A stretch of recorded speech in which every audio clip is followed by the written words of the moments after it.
let's try once again. Asive Dlanjwa is the spokesperson for the South African Union of Students. Joins us now to further unpack this issue. Asive, I'm glad you're back with us. I hope you can hear me now. So I was saying, let's just first get some of your most immediate concerns regarding, of course, the outstanding payments to landlords, and how will this then further impact on students overall?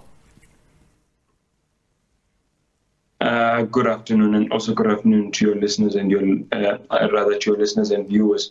There are quite a number of landlords who have reported that they have not received their allowances, or rather the monies that are due to them, and that in itself obviously is a crisis for us. But there is also an element of opportunism from the level of the landlords, because the appreciation is that NSFAS is going to pay for the accommodation from February until November, because they pay for 10 months.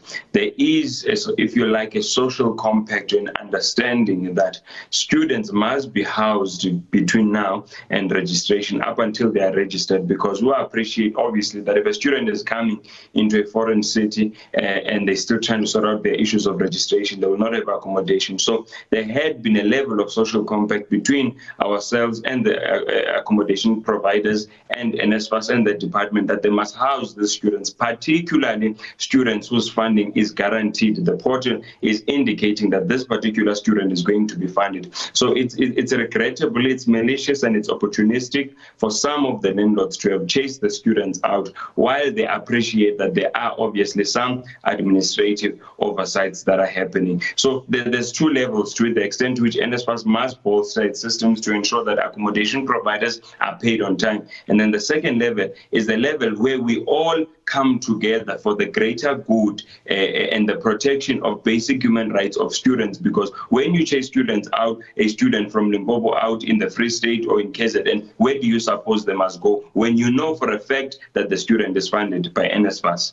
Very interesting that you mentioned that aspect of opportunism on the landlord side, Asive. Have you held robust discussions then with the relevant authorities about this impasse? And as the possible evictions as well as non-assignment of new students is imminent, where are you in averting this crisis? We have been in constant engagements, as we are every day, at various levels. One, at the level of NSFAS with the department, with institutions, but most basically and consistently is through our SRCs that are operating and they are working in their respective institutions. So we have been engaged in the discussions, and to be quite honest, to some extent, in some institutions, we have been able to find consensus between ourselves and certain landlords. So it's been an ongoing conversation. And interesting to note, Asive, is that this is actually not the first time this occurrence, that we've seen this occurrence. We've seen over the years protests even breaking out and students sleeping on the streets due to this very issue. What seems to be the problem when you are raising some of these key as well as critical concerns?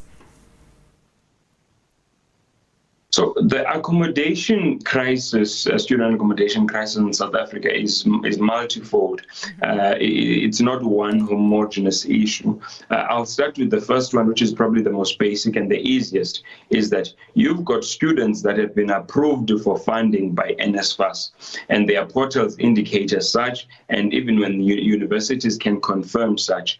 Those students then come in and they would have to look for accommodation, and some landlords would want, for instance, we have seen a lot of this, for instance, they would want upfront payments from those students when they know for a fact that they should not be making the students to pay upfront payments. So, and to that level, then there's also the issue of the inadequateness or the incompetence at the level of NSFAS at times not to be able to pay and communicate robustly and on time with accommodation providers. So, and I say it's an easy problem because there you've got students that are established, everyone agrees that they've been funded. It's a matter of everyone just coming on board, admitting the students, giving the students residence, and those landlords know that they will get their money. It's not an issue of whether they will get it or not. So that's the first problem that we have, which is really irritating for us because, as I say, these are funded students. Then you've got students who their funding is still in some sort of a lull. they're in some sort of a purgatory because they have applied for NSFAS, they've not gotten a response, or the responses that they've received are inconsistent.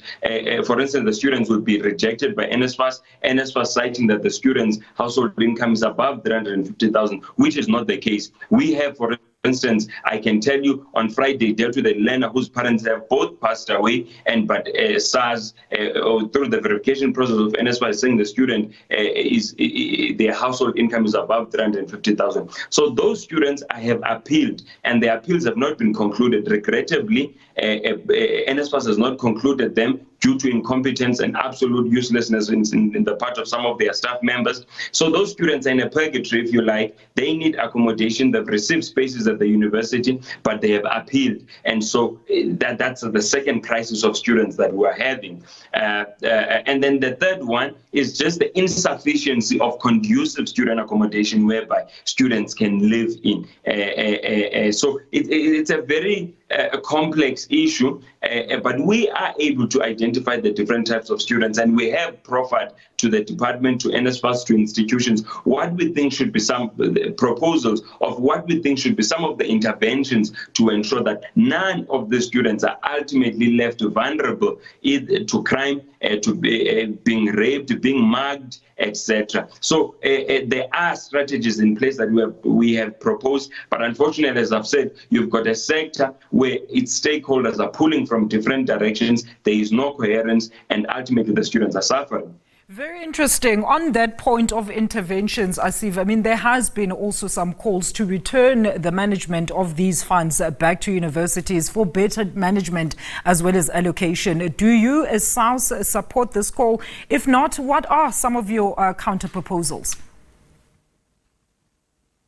Look, as a matter of principle, student accommodation in South Africa needs to be coordinated and for the most part, as far as possible, centralized, because within the decentralized system where institutions were responsible for their own accommodations, there was inconsistency across the board, number one. Number two, there was a lot of corruption because you had university officials that were charging landlords certain amounts of money. Some of those university officials were even owning some of the student accommodation. So there was a lot of corruption. It's not our suspicion.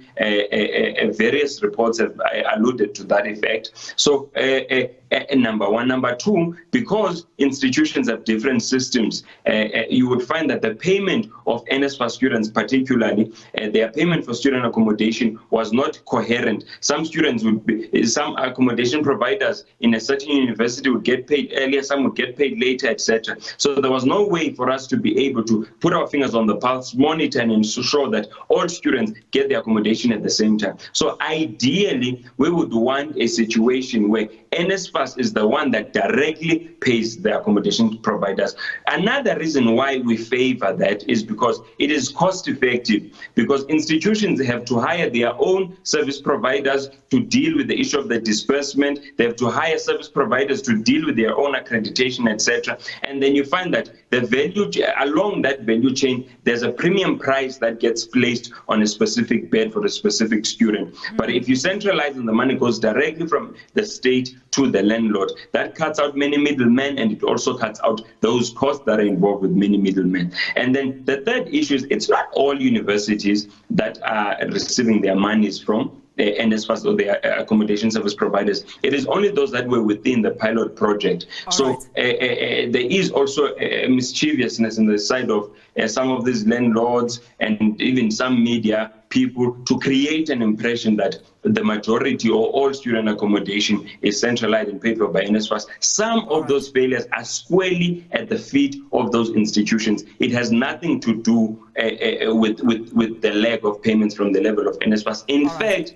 I remember last year, I'm just not sure of the exact amount this year, the state had advanced 3.2 billion rand to these institutions to be able to pay so long while they're still sorting out their systems. Yes. So, as I say, it's rather complex, but ideally we would want a centralized system with as minimal middlemen as possible. Asive, thank you so much for your contribution and much needed clarity around this issue. Here's what one of the students said here to one of our media houses during this week. She says that she's a student from Nqongqo and she is going to Witwatersrand University. She says NSFAS does not care about our well-being, just about our money. They're not concerned with our safety and with the delays in payment that we've been left to beg for longer stays with no alternative solutions for how to pay rent. So just some of the concerns coming and being raised by some of those students that are currently housed by the National